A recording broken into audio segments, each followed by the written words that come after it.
Recent viral একটা ফাউন্ডেশনের review share করবো যেটা নাকি ওয়াটারপ্রুফ, সুয়েট প্রুফ, সান প্রোটেকশন দিবে, ম্যাটিফাইং, আবার নাকি ফেসের সব স্পট গুলো হাইড করে দিবে। অল ইন ওয়ান একটা ফাউন্ডেশন ট্রাই করার জন্য তো I got so excited.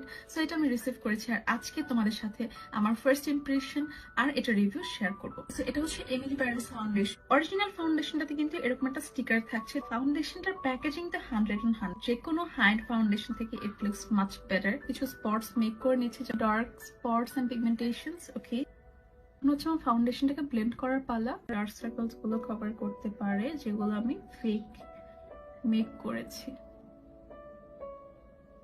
I mean, it's literally amazing. Just look at the coverage. Spots গুলো কথা যদি বলি, ইউ ক্যান সি যেটা 100% কভার করে ফেলেছে। ব্রাশ দিয়ে অ্যাপ্লাই করে দেখি। আমার দুইটা দিয়ে অ্যাপ্লাই করার রিজন হচ্ছে আমি দেখতে চাচ্ছিলাম এই ফাউন্ডেশনটা যে এত কিছু ক্লেম করে ফিনিশিংটা কেমন। ট্রাস্ট মি, এই ফাউন্ডেশনটার কভারেজটা হচ্ছে ইনসেইন। আমি কিন্তু এখানে অনেক ডার্ক কিছু স্পটস ক্রিয়েট করেছিলাম। এই সাইডেও কিচ্ছু দেখা যাচ্ছে না। Not এক্সাজারেটিং, it's really very good.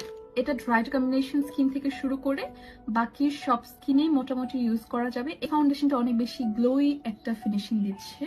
Till now you can already see the glow. Normally একটা পাউডার দিয়ে ফাউন্ডেশনটাকে লাইটলি সেট করব। এখন একটা ম্যাটিফাইং ফিনিশ দিচ্ছে যেটা